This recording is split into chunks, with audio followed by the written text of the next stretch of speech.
আসসালামু আলাইকুম সবাইকে, আশা করছি সবাই ভালো আছেন। আপনাদের দোয়াতে এবং আল্লাহর অশেষ রহমতে আমরাও ভালো আছি। আজকে দিনটা শুরু করলাম বারান্দা থেকে, আর বারান্দায় আসছি এখন ফুল দেখতে যে ফুল ফুটছে কিনা। আর এখন ছেলে নিয়ে স্কুলে চলে যাব, তাই ভাবলাম যে আগে ইন্ট্রোটা দিয়ে নেই। তো দেখতে থাকেন আজকে সারাদিনে কি কি করি না করি। সবাইকে সকাল সকাল বেলি ফুলের শুভেচ্ছা নেন। শুভেচ্ছা সবাইকেই। যে আমাদের কাছে কত সুন্দর মাশাআল্লাহ বেলি ফুল ধরছে, অনেক সুন্দর দেখা যাইতেছে। আর একটুতে দেখেন মরিচের বেরোইছে, ফুল বেরোইছে। আর আমার ছোট ছেলে খালি মরিচ গাছটা টানা হেঁচড়া করে, বাবা টানো না। তো বের হয়ে প্রথমে আমার দাদির যে আম গাছটা লাগাইছিল, এই আম গাছের দিকে নজর গেল। দেখলাম যে ওই আম গাছে প্রায় অনেকগুলাই আম ধরছিল, যেগুলো দাদি পলিথিন দিয়ে বেঁধে বেঁধে দিছে বিভিন্ন জায়গায়। আর আমি জুম করে দেখাইতেছিলাম যে আসলে অনেক সুন্দর লাগতেছিল, থোকা থোকা ধরে আছিল। সবাই মাশাআল্লাহ বলবেন। আর আমাদের বাড়ির সামনে কাজ চলতেছে যেহেতু, তাই আমাদের বাড়ির ওইটা উঁচা করতেছে, রাস্তায় ড্রেনের কাজ চলতেছে। আর সকাল সকাল এই জায়গাটায় আসলে মানে এত ঠান্ডা লাগে, মানে অন্তরাত্মা জুড়ায় যায়। তো আমরা একটা রিক্সায় উঠে গেছি, যেহেতু স্কুলটা একটু দূরে, তো রিক্সা দেওয়া যাইতে হয়। আর স্কুলে যাই আমরা সবচেয়ে বেশি অবাক হয়েছি, কারণ আজকে স্কুল বন্ধ। কালকে নাকি ওদের ক্লাসে বইলাও দিছে, বাট ও আমাকে বলে নাই। তো দাঁড়ায় থেকে দেখি রিক্সা পাইলাম না। তারপরে মুত্রি স্কুলের ওই সাইড দিয়ে, আমি যে স্কুল আগে পড়াশোনা করছি ওই দিক দিয়ে বের হয়ে গেছি, যেহেতু আমার ওই স্কুলের ওই সাইড দিয়ে বের হওয়া যায়। তো ওই রিক্সা নিয়ে তারপরে বাসায় চলে আসছি। আর এদিকটাতে দেখেন কত পানি ফল ধরে আসছিল, যে পানি ফুলগুলো যদি বড় হইতো তাহলে খুব সুন্দর দেখা যেত আর খাইতেও মজা লাগতো, যেহেতু গাছের। আর আমি সকালবেলা হোটেলের সামনে দেখেতেছি, পরে ছেলে বলতেছে মা আমার রুটি কিনে দাও, পরে ওর জন্য নাস্তা নিয়ে এসেছিলাম সবার জন্যই। তো বাসায় এসে শুরুতে আমি কাপড় টাপড় সব ধুয়ে দিছি।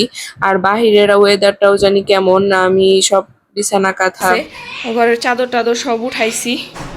আর এখানে নতুন একটা বিছাইছি, আগেরটা চেঞ্জ করে ফেলাইছি যেহেতু পুরানো হয়ে গেছিল। তারপর ঘর টর ঝাড়ু টাড়ু দিয়েছি, তারপর কাপড় টাপড় শুকা টুকা দিয়ে আমি হাত মুখ ধুইছি, ধুয়ে খাইতে বসছি। আর বলতেছিলাম যে আজকে সকালবেলা মানে উঠে কি একটা মানে ডস খাইলাম আর কি। যে স্কুলে যাইয়া দেখি স্কুলের গেটে তালা মারা। তো বাসায় এসে প্রথমে রুটি, তারপর এই গরুর মাংস যেটা কালকে রান্না করা ছিল, আর ভাজি, ডাল ভাজি দিয়ে খাইতেছিলাম। আর রুটিগুলো এতটা পরিমাণ শক্ত হয়েছিল যে আমি যেহেতু কাজ করছি তাই খাইতে খাইতে দেরি হয়েছে। আর আমার দাঁতে মানে ব্যথা করতেছিল চাবাইতে যায়, মানে এত পরিমাণ শক্ত। কিন্তু সকাল সকাল গরুর মাংস দিয়ে যদি পরোটা হয় তাহলে কিন্তু অনেক মজাই লাগে। তো আমি তারপরেও মজা করে খাইতেছিলাম আর বলতেছিলাম যে অনেক ভালোই লাগতেছে, যেহেতু আমি অনেক দিন ধরে পরোটা খাই না হোটেলের, কারণ আমার একটু গ্যাসের প্রবলেম আছে এর কারণে। আর খাইতে খাইতে আমি আপনাদের শিখাই দিতেছিলাম যে কিভাবে পেঁচায় এই খাইবেন পরোটার এদিকে ডিম সাথে সিদ্ধ করে গোশত। নিছে। তো মা রান্না আর বান্না যেহেতু শুরু আলু করে দিয়ে রান্না দিছে। করবো তাই এদিকটাতে আলু সিদ্ধ করে কেটে নিছে। আর এদিকটাতে আমার ভাই আলু ভর্তা খাইতে চাইছিল, তো মা আলু ভর্তা বানাই দিছে। ফার্স্টে চুলায় তেল দিয়ে দিছে, এখন ডিমগুলা ভেজে নিবে।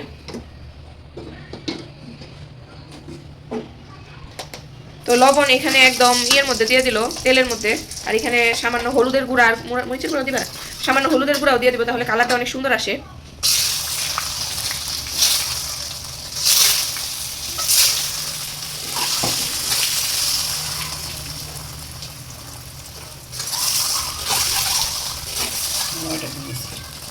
আর এখানে 9টা মোট ডিম নেওয়া হয়েছে, এদিকটাতেও আছে। ভুনা করবা, আলু দিয়ে ঝোল করবো।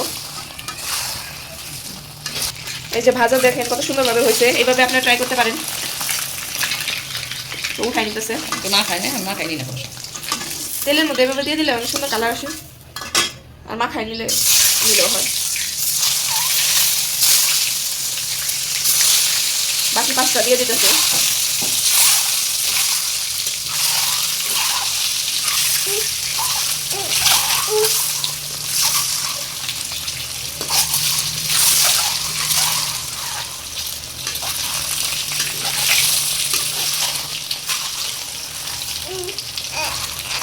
তো এগুলো ভাজা শেষ, এখন উঠাই নিব।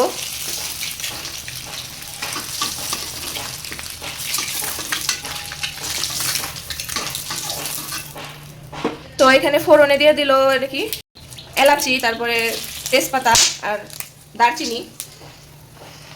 তারপরে একে একে দিয়ে দিব পেঁয়াজ আর কাঁচামরিচ।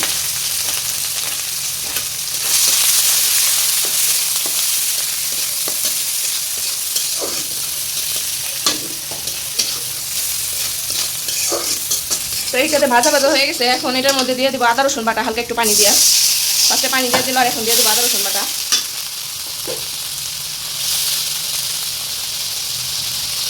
আদা রসুন বাটা দিয়ে দিচ্ছে এখন।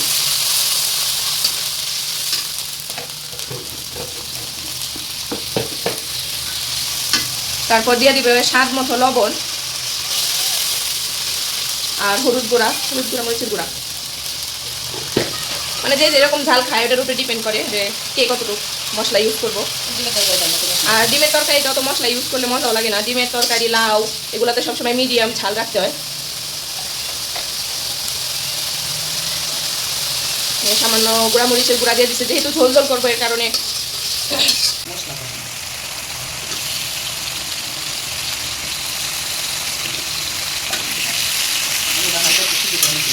আর আলুটা হালকা একটু সিদ্ধ করে নিচ্ছিল, এর কারণে বেশি একটাক্ষণ মানে কষানো লাগবে না, তারপরে সিদ্ধ হয়ে যাবে, বলে দেবো। আলুটা কষানো হয়ে গেছে, এখন এটার মধ্যে ডিম দিয়ে দিব সবগুলা। ডিম দেওয়ার পরে হালকা একটু কষাই, আর তারপরে পানি দিয়ে দিব।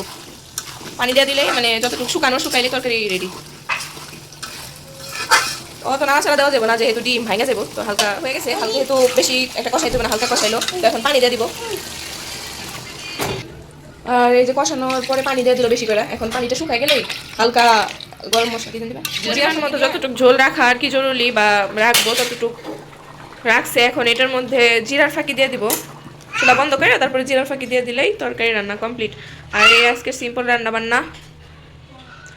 আর বাহিরে বৃষ্টি হইতেছে, বাহিরে বৃষ্টি নামছে, অনেক ঝড়োয়া বাতাস বাইরে। রাস্তার কাজ চলতেছে ড্রেনের, আর বৃষ্টি নামছে হঠাৎ করে,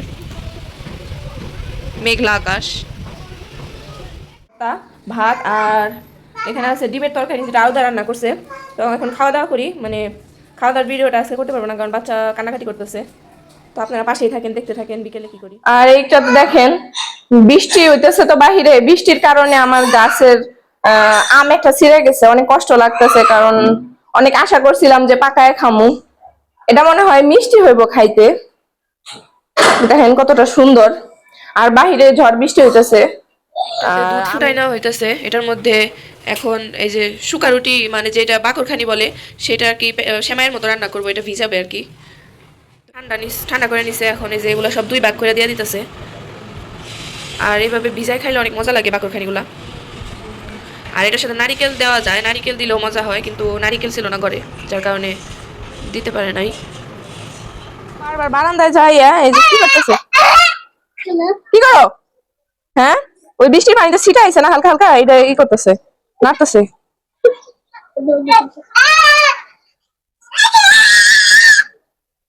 ধরতে দিব না রে।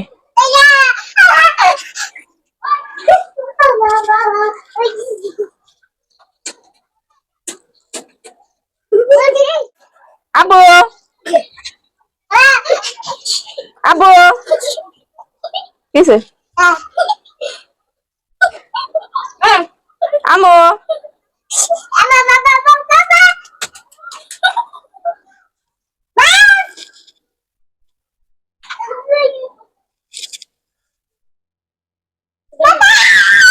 হ্যালো,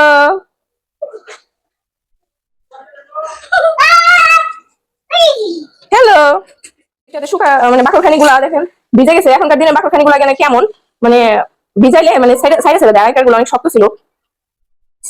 চামচটা অত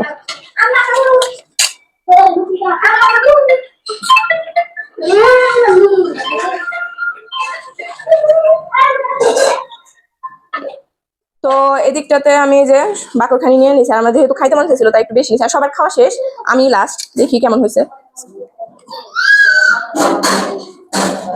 মিষ্টির পরিমাণ, তারপরে দুধ একদম পারফেক্ট, মানে অনেক মজা হয়েছে।